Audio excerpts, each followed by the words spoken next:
Happy New Year, everybody. A happy, happy New Year. I hope that this next year, it's so random. You know, every year starts every second. I mean, do we really have to wait on some Greco-Roman fucking pagan marker of what starts the year? I mean, it's not even lined up with the sun. A year should start at the winter solstice, December 21st. That should be where I don't know why it's January 1st. Why am I angry? Anyway, I hope you had a good year.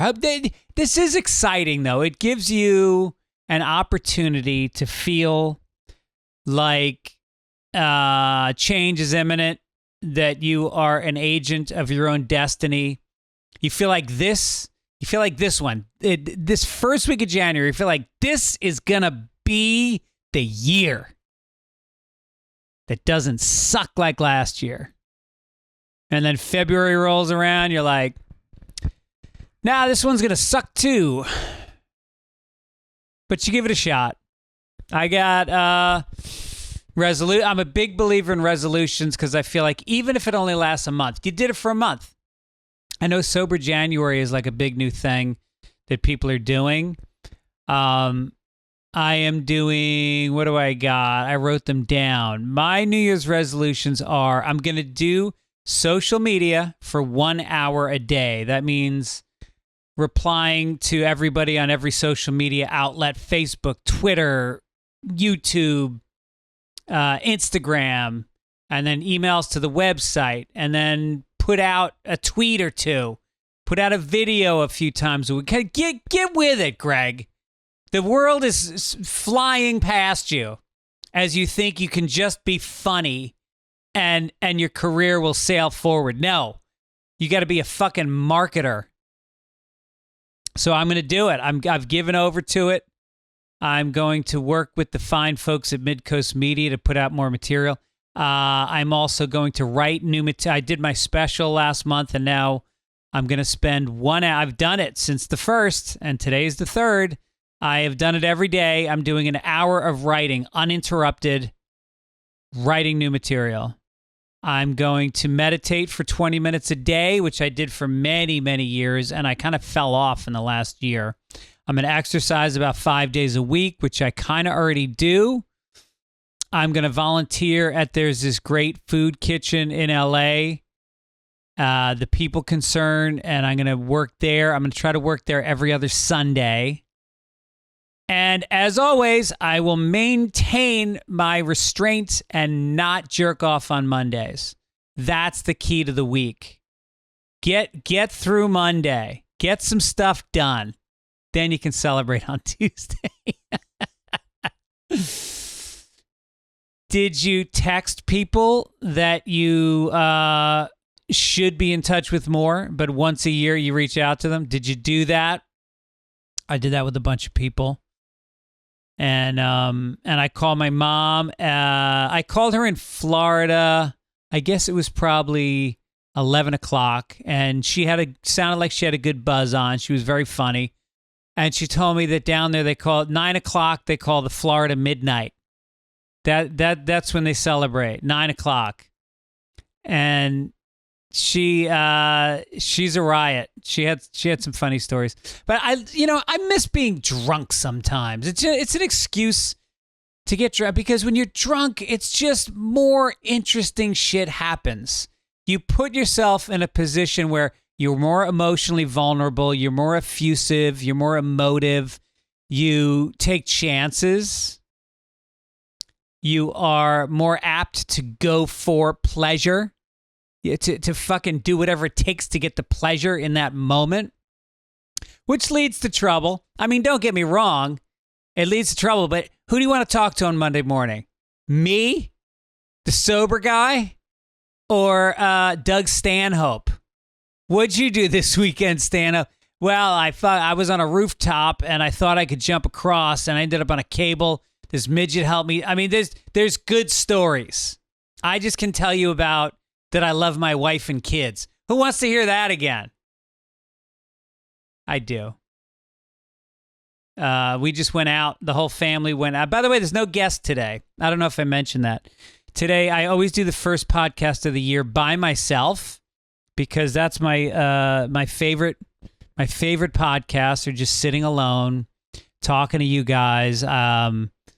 It's a way of getting to a bunch of shit that I've been wanting to talk about, but I don't have time to on the other podcasts with guests.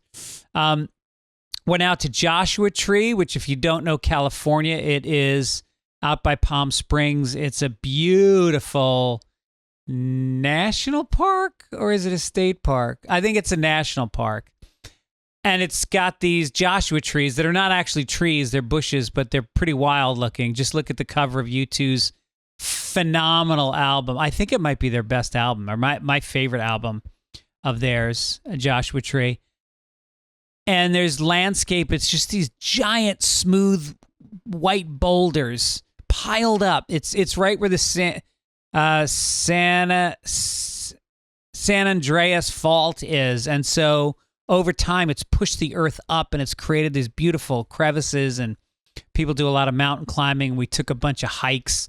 My brother-in-law, my wife's brother and his wife and their two sons, one of them has a girlfriend, and then my mother-in-law flew in from New York, and they flew in from South Africa, her brother and his wife, and they are just the greatest people. They're so rugged. Like, up early, want to climb shit, want to play tennis, want to do a cold plunge, want to run. It's intense. But I love them. They're such fucking great people. I married well for my wife, but double down with the family that I got. And we got this house. I don't know if it's off season, but we got this house pretty cheap. It was a 6-bedroom with a pool, a giant brand new hot tub, a ping pong table, a billiards table in its own setback house that had a karaoke machine. There was a giant bocce court, a giant, beautiful, brand new kitchen that we cooked in a lot. And it was just amazing. It's just such a great few days. And I, of course, being a child, I organized an Olympics where there were 8 of us. Well, there were 9 of us, but mother-in-law wasn't participating. But the rest of us paired up. So there was 4 teams of 2. And we competed in every game in the house that was available, including cornhole. They had fucking cornhole. How much fun is that? And I won. I picked my nephew's fiance. No, just girlfriend, just her girlfriend. And we kicked ass. We were on fire, and that was fun. We cold plunged in the pool. And then we did karaoke night. Lot of tequila. There was a phenomenal amount of drinking, and karaoke broke out around midnight. And my mother-in-law, who is 85, I think, and I don't know if I've mentioned this, but she and my mother went to the same high school in the Bronx. She knew my aunt, but I don't think she knew my mom. But anyway, so Bronx chick marries a Jew. Nobody comes to the wedding. So she's a nurse, and they have a couple kids in New York City, my wife and her brother, and raised them there, divorced, mental health nurse for all these years, tough fucking job, tough raising 2 kids in New York City, just an amazing woman. And, just like a lot of older people, gets a little stressed out. She has a lot of anxiety and angst, and she gets a little worked up. And so karaoke night started, and we got the microphone into her hand, and she started singing some Tony Bennett. And it was just so cute because you don't see that side of her very much. And then we put on who was it? Whitney Houston. She sang 2 Whitney Houston songs. And it was so funny seeing an 85-year-old woman bundled up in a parka on the couch singing, "I want to feel the heat of your body." And then she topped it off with "I Will Always Love You." Now, keep in mind, I thought I had the worst singing voice in the world. Just nothing, no vocal quality whatsoever. And she was smiling and she was joyous. And then she got up and she danced. She was like dancing to disco. And I mean, that made the weekend for me. Seeing her that happy because she just lost her sister this year. It's been really rough on her. And so that was really nice. Going back to that house with a bunch of friends from the neighborhood, a bunch of couples, and we're gonna get 6 couples, rent the house, and we're gonna take a handful of mushrooms. We're each gonna take a handful of mushrooms, and just go crazy. Anyway, thank you to the people in Milwaukee who came out. I was there New Year's Eve for the weekend, and it is it's not an exciting place. I'm not gonna lie to you. But the people are very good. They're very nice, and they're polite, and they which doesn't make for great crowds. Like there's no pushback, there's no edge. So they were good shows, but the New Year's Eve show, the actual show that started at 10 o'clock and ended at midnight, was one of the worst sets I've had in the last decade because they just weren't there for comedy. It was a bunch of people that went like, all right, we don't go out all year. We got to go out on New Year's Eve. We're 57 and we're cold. We're wearing plaid and we're going to go to this comedy show. We don't know how comedy works, but we're going to go. And so it was going so bad, I just started crowd working it up. I was just Hacky McGee talking to everybody. And then eventually I said, all right, for midnight, we're going to have a couple kiss on stage, but they're a couple that has never met before. We're going to pair up 2 people. Meanwhile, the entire crowd is couples. Everybody is married or dating. It's all 2 people together. And so I could only find 2 single guys and 2 single women. Here's the catch. The 2 single women were mother and daughter. Fun, very nice. They come on stage. I interview everybody. I get big laughs. It's going great. And this is at about 11:30. And then I say, okay, you guys sit down. Now we're going to bring you back up at midnight. We're going to give you an improv. So you each get an improv sweatshirt and one of my pins. And the feature act gave me each a T-shirt. And we're going to celebrate with champagne. And so they sit down. I proceed to go into the toilet where I twist around. It won't even flush. I'm just being swirled around on the porcelain. Nothing. I mean, I'm talking nothing to the point where I've been doing this 33 fucking years and I was doubting whether or not I had a funny bone in my body. And I can't explain to you what it's like to be as I can say skilled. I have skills. I have been in front of crowds. Other than the pandemic, I have never taken off more than 3 weeks in 33 years. And I think I'm pretty good. And I'm doing my A material. And I mean, just nothing. And you start going faster and your mouth gets dry. I'm no different than an open micer who's done it 5 times that's in front of 7 people at a coffee shop in Los Feliz. I'm the same guy, doubting everything. Can't wait to get off stage. So in my own head, not in the moment. And so I got off. The plan was to get off at like 11:45, let people get their glasses full, chill out, and then we went back up at midnight and we bought the 2 couples up on stage, the mother and the daughter. And the mother got the kind of nerdy guy. The other guy was a little cooler. And so I gave the mom the nerdy guy. And they just kissed on the cheek. And then the other guy kissed the daughter. And then she went in for the hard kiss. But he kind of resisted. I don't know what was going on. And then everybody just went and sat down. And the whole night petered out. I couldn't get my wife on the phone. It was not a good New Year's Eve. It was not a good midnight. I went back to the hotel room. I packed. I ate some gummies, and that was it. I spent the whole weekend just in the hotel. There was a Shake Shack across the street. I ate at the Shake Shack on Friday, Saturday, and Sunday. I got a burger 3 days in a row, and it was fucking delectable. I love In-N-Out Burger in LA, but Shake Shack is up there. It's good. And so I start watching a football game on Saturday, and I'm riveted. I'm sitting on the edge of the bed. It's one of the best football games I've seen. Gets to the fourth quarter, and the Chiefs are up by 21 points. And the Bengals then, in the fourth quarter, score 22 points.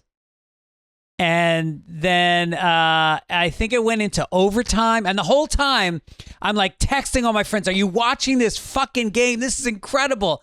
And like nobody's replying. And I'm like, isn't everybody watching this fucking game? And so it goes into overtime and exciting ending. And I'm just like, wow, that was great. And all of a sudden everybody starts replying.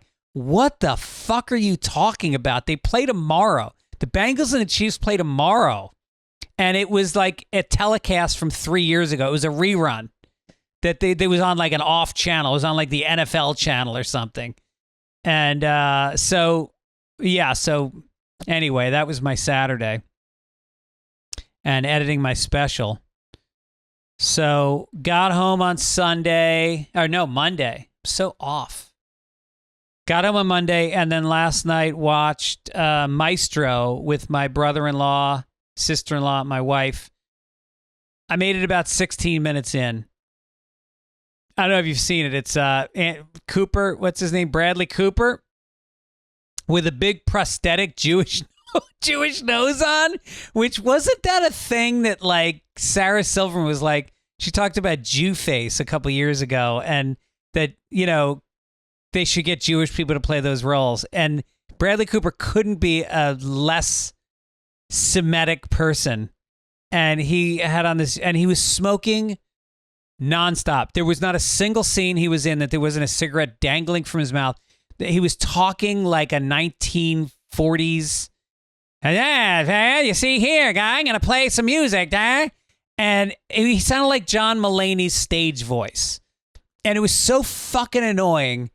And everybody was trying to get an Oscar. Like, this was what, you ever see a movie where everybody's just got it in their head that they're going to get Best Picture and Best Supporting Actress, and they're fucking milking it, and they're making weird choices. It was just, I was not buying it at all. And so I just, I left. I got up. It was a strong move. I stood up and I just walked out of the room. And I went inside and I read Three New Yorkers, cover to cover. Which I'll talk about that later. So, but you know, I think I don't have a problem with non-Jews playing Jewish characters, by the way. I think this whole thing about people having to be gay to play a gay character, it bumps into the logic police so fast. Like, so what? Then Jews can't play non-Jews? Gays can't play straight people? I mean, where does it end? Where's the distinction? I don't get that. And ironically, Sarah was in the movie, and she was great. She was like the only part of the movie I was enjoying. She's fucking, I love Sarah. But it was not good. But I just think, when did movies all have to be a morality tale? Like, why is it that Hollywood is so sensitive to letter writers? Like, if you go to a fucking Walgreens and there's not a white, a black, an Asian, and a transsexual working, you don't write letters to Walgreens about it. But somehow in Hollywood, they are so afraid of pushback about cultural sensitivities. I don't want to sound like that guy. What am I? The old white guy complaining? I'm not. But it is strange to me that Hollywood, nobody can be an asshole if they are of an oppressed, if they're an oppressed person. Like, I remember Sharon Stone was a lesbian killer in Basic Instinct, and the lesbians went crazy. Why do they have to depict her as a lesbian? That lesbians are killers? No, this one is. In this movie, this character that this writer thought of out of thin air happens to be a lesbian. Okay? And James Bond, guess what? Good guy or bad guy? I don't know. He's stopping the world from nuclear holocaust, but at the same time, he's not afraid to bang a broad and then use her as a fucking shield when somebody starts shooting at him through the hotel window and let her die and just walk out on the cold corpse. Good guy or bad guy? I don't know. Is he sexist? Absolutely. Is it charming? Fuck yeah, because it's fictional. It's just a guy. It's just pretend. It's play. Why do we have to represent everything evenly and positively?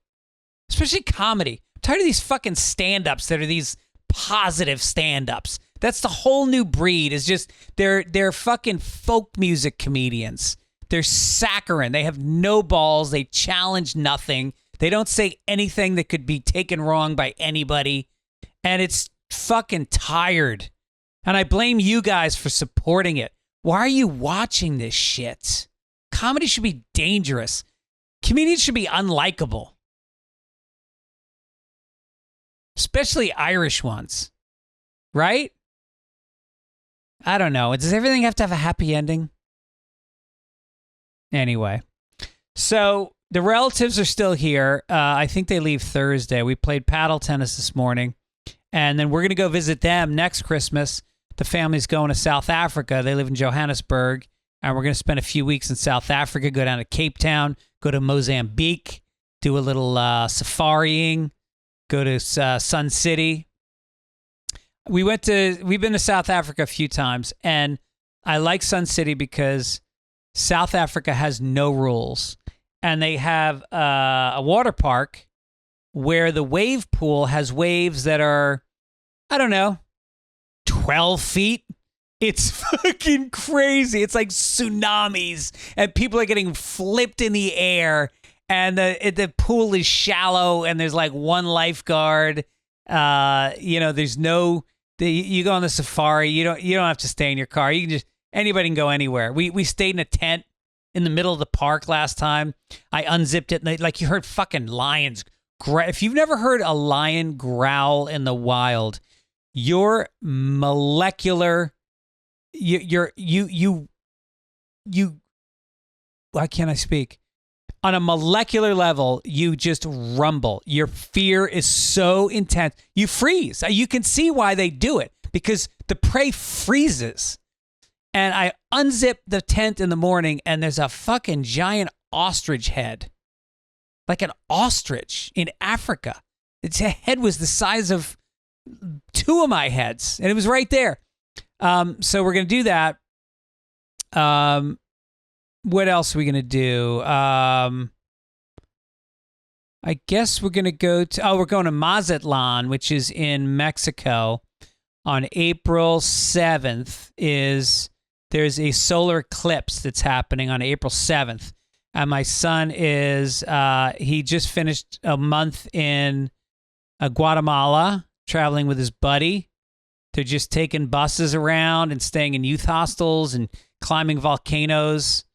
And they're having a blast. So anyway, their trip ends in Mazatlan. So our whole family, my niece, my nephew, our cousins, everybody's going down to Mazatlan. And then the kid he's traveling with has like 8 people coming down. So we're going to rent a bunch of houses and spend a week down there in Mexico. It's going to be amazing. And then I'm going to New York to promote my special when it comes out in March. I'll give you details of that as they happen. And then, yeah. So I guess I should talk about, well, first of all, I should talk about our fine sponsor. This show is sponsored by BetterHelp. BetterHelp is, look, do you want to stay the same in the new year, or do you want to challenge yourself? Think opposite of new year, new you. Are you crushing it?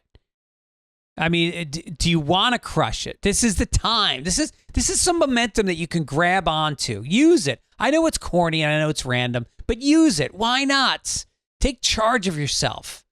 And the best way to do it is with BetterHelp, which is online therapy. You don't have to drive anywhere. You don't have to sit in a weird waiting room.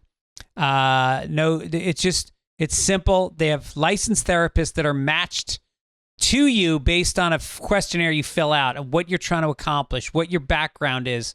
And then they find somebody with that expertise. I did it during the pandemic. I've talked about this a million times, but I can't tell you enough.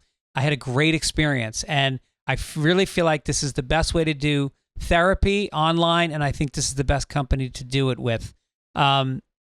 It's entirely convenient and flexible, and it's cheaper. It is less expensive by far than standard in-person therapy. So find out how you can do it.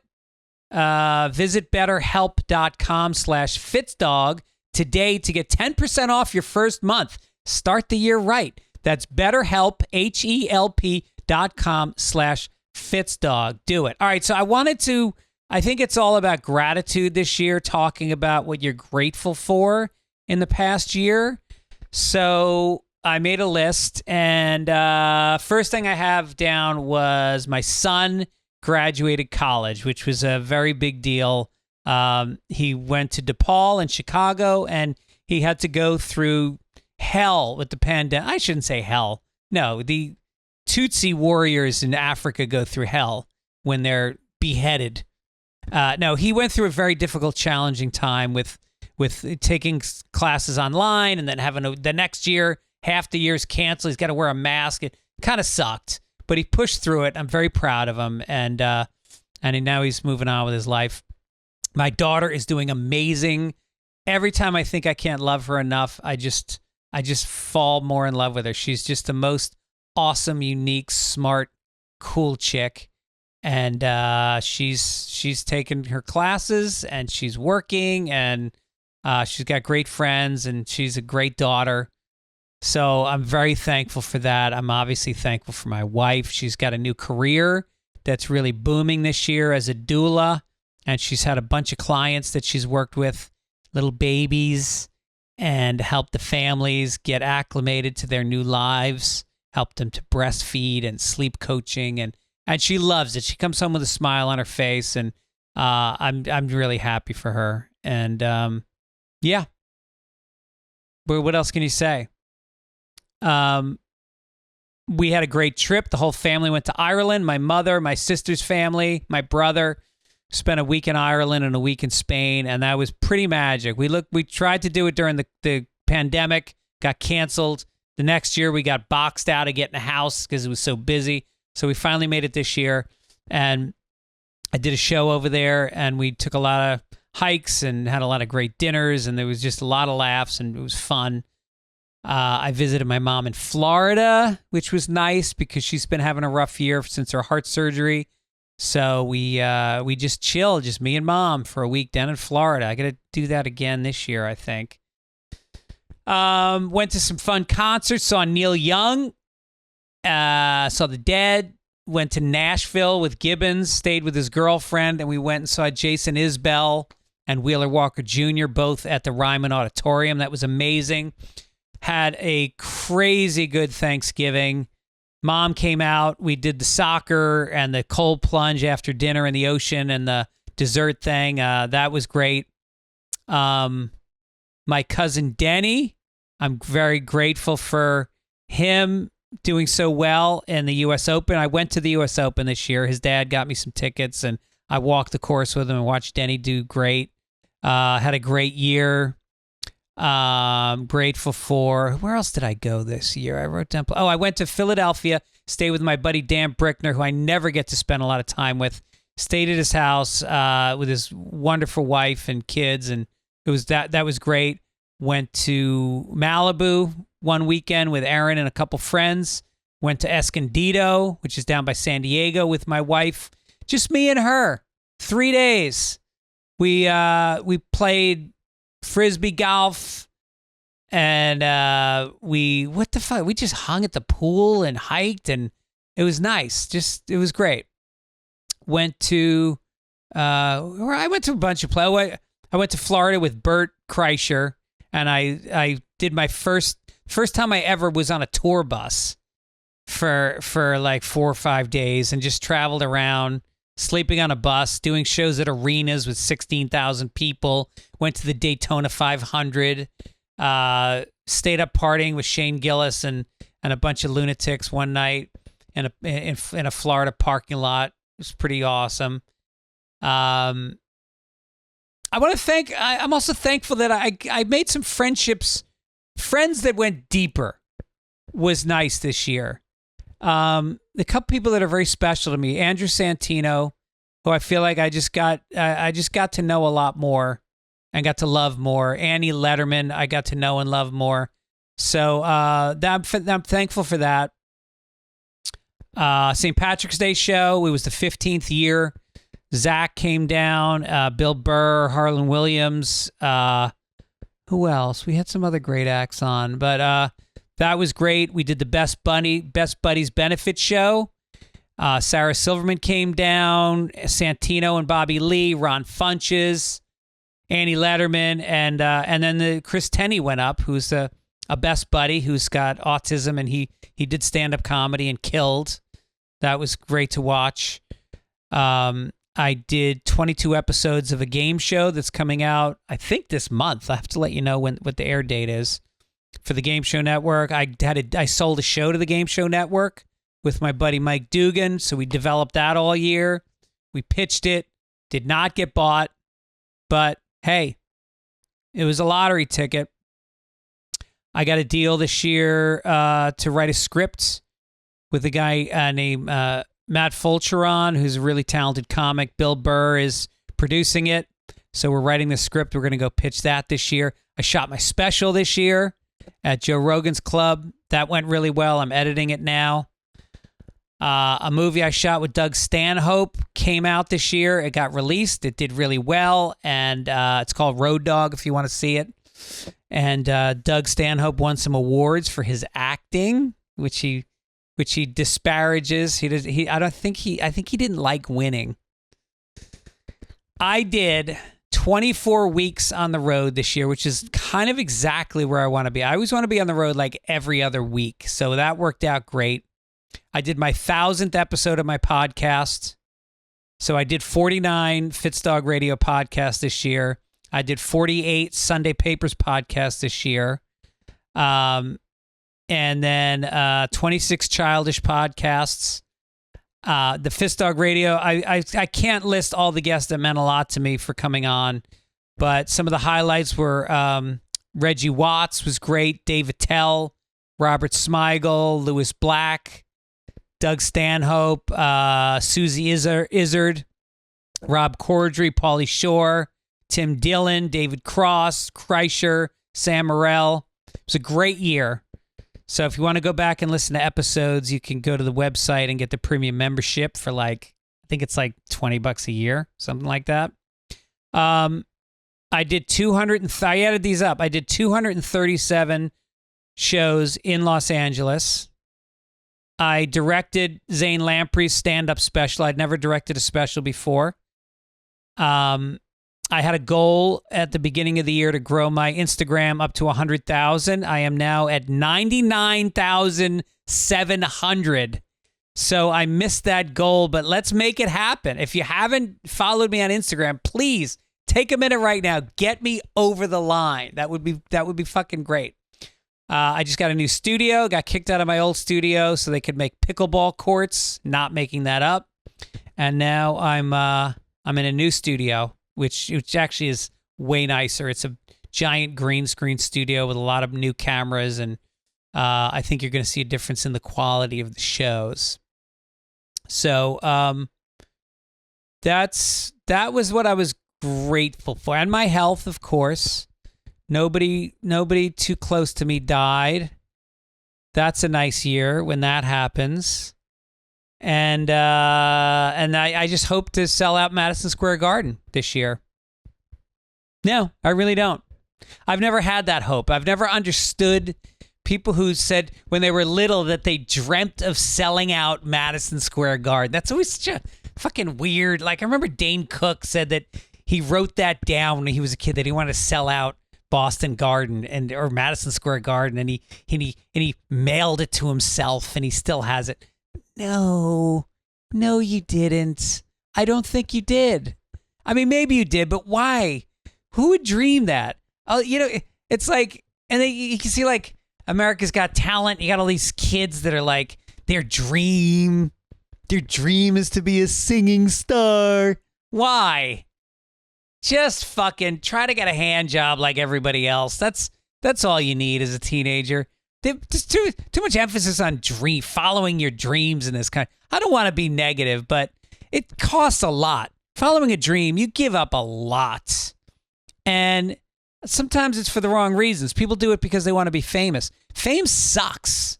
Not that I'm famous. I'm talking about the people I know that are famous. I wouldn't want to trade places with them. I've seen it up close. No privacy, no choices. You don't trust if people want something from you. Everybody's got an ulterior motive. And so just be a kid. My mom helped me follow my mom helped me follow my dream. Really? I would have loved to see my mom ask me, "What's your dream, honey? Can I help you follow your dream?" Yeah, here's my dream, Mom. I want to work a 3-way with my tutor and my math teacher. Can you help me follow that dream? Can you invite them over? Give them a few shots of tequila and see what happens? Ugh, dreams. It's a job. Stand-up's always been a job for me. It's never been a fucking dream. It's like a really fun job. Dreams are for saps. Anyway, here's my dream now. Den Theater in Chicago, Illinois on January 13th. That's coming up. I want to sell this fucker out. Tell your friends, come on out to the Den Theater. Atlanta Punchline, January 18th through the 20th. Portland Helium, February 22 through 24. Then I'll be coming to La Jolla, to the Comedy Store, Tampa, to Side Splitters, Fitzdog.com to get tickets. Check it out. Get involved. Also, we got some great overheards. This one comes from Mark D'Antonio, who said on Vancouver's Davie Street, he overheard, "So how was circus school today? Is she a clown yet?" I wonder if you have to graduate circus school to be considered a clown. Like, if you want to be a comedian, literally all you have to do is do it once.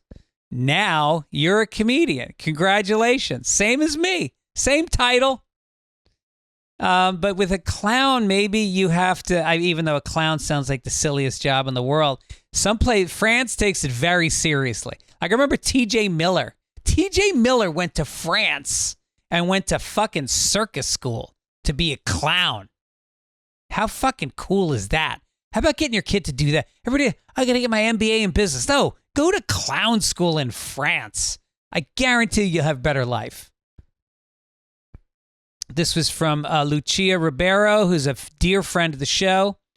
Overheard in a thrift store, "You're not a brilliant artist until you've got a drug problem." That's some old school thinking. I've been sober for 95% of my career. I quit a year into stand-up. And am I a brilliant artist? Yeah, I am. And you know what?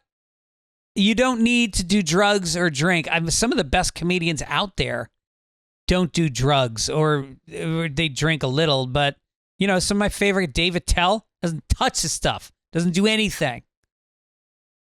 Who else is great that's sober? Jim Gaffigan's very good. I don't know. I should have written down a list of people there. But anyway, I don't think I could. Here's what I would need.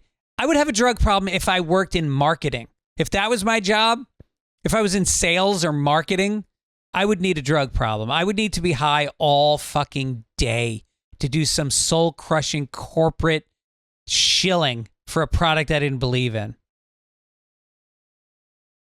This is some mail. I got one from, who's this from? Neil. Saw you in Milwaukee last night. We had a great evening. Got a pin and shook your hand, and you seem like a genuinely nice guy. Thank you. I think I am. Many years ago, when I and my two brothers were at Chicago's Adler Planetarium, the three of us were looking at a display about Uranus. Myself and one brother wandered off, and my oldest brother didn't realize he was talking to a random stranger. I've done that. When I overheard him say, I didn't know there were rings around Uranus. Fan for life, Neil. Which, by the way, what better joke when you're 12 than Uranus jokes? Just the classic, why is the the USS Enterprise and toilet paper alike? Because they both hunt for Klingons in the rings around Uranus.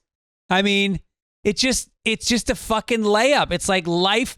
God sat down and he went, let me give him an easy one. That's good. He gave us a bunch of words like that. Bangkok. How about a place that's known for prostitution and ladyboys? Let's call it Bangkok. Then there's I remember in science class there was this I forget some kind of substance and it was called fuckalite, and the teacher had to say fuckalite, and we had to laugh because that was our job as students in front of a teacher that was saying fuckalite. There's mastication, which just means chewing, but it sounds like something you shouldn't do on Mondays. Mastication. There's your tailbone, which is called your, everybody, coccyx.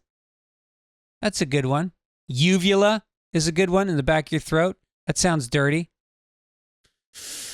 I want to round out this podcast by thanking you guys so deeply for supporting this podcast, the other podcasts, my stand-up, and making me feel like I have some kind of a reason to keep doing this. I love doing it, and the letters I get from you, the notes, the songs, and logos we get for Sunday papers never stop. I never stop being grateful for that.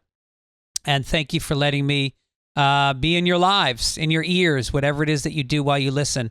I cherish this relationship with you, and you know what? I got a really nice video, the Segretti family, and they sent me one last year, and they promised me that this will be an annual tradition. It's Anthony, Perpetua, and Celine is their baby, and they just sent me like a couple-minute video with them talking to me in the camera and saying beautiful things, and they're a beautiful family, and they live in Brooklyn, and I hope to meet them someday when I'm playing in New York. But that's it. Also, a huge amount of thanks to Midcoast Media that puts this show out every week. They do an amazing job. They're so supportive. They're so nice to work with. Pros. And that's it. We'll see you next week. God bless America.